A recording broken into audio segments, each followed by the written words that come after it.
For me, from field to table is so much more than just putting food on the table. Yes, that is the end goal, but the experiences in between, that's why we do what we do.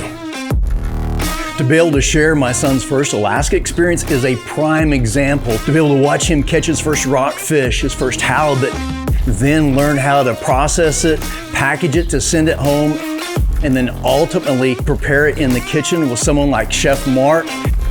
That's something that you just can't get from the grocery store. Just gonna lay it into the flour. You want that gluten to really get a good adhesion to the flesh of the fish so it doesn't come off when we drop it in the hot oil. So we're just gonna lay that out and let it sit for a little bit. Problem Nobody solved. likes naked fish. Nobody likes naked fish. So now you're gonna wash it, egg wash, Yep. and then we're going into your special seasoning. We're gonna do swimming method. We'll drop the baskets ahead of time and then we'll lower the fish into the basket once it's already submerged. Okay. If we put it in first, the batter's gonna wanna stick to the basket. Yeah, the fish are swimming again. The fish are swimming again. Their last swim. Where they swim in my belly. Right?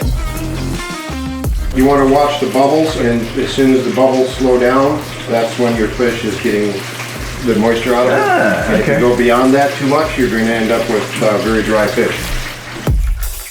Oh, that looks so good. Look at that. You see the layers in it? Yeah, really, I cannot think of a better way to end this, Eddie. Oh yeah, We got to catch this in Alaska. We're at our long range school in beautiful Michigan. in Michigan at Two Hats Ranch. This totally embodies what we do with From Field to Table. This is why we do it. I mean, come on.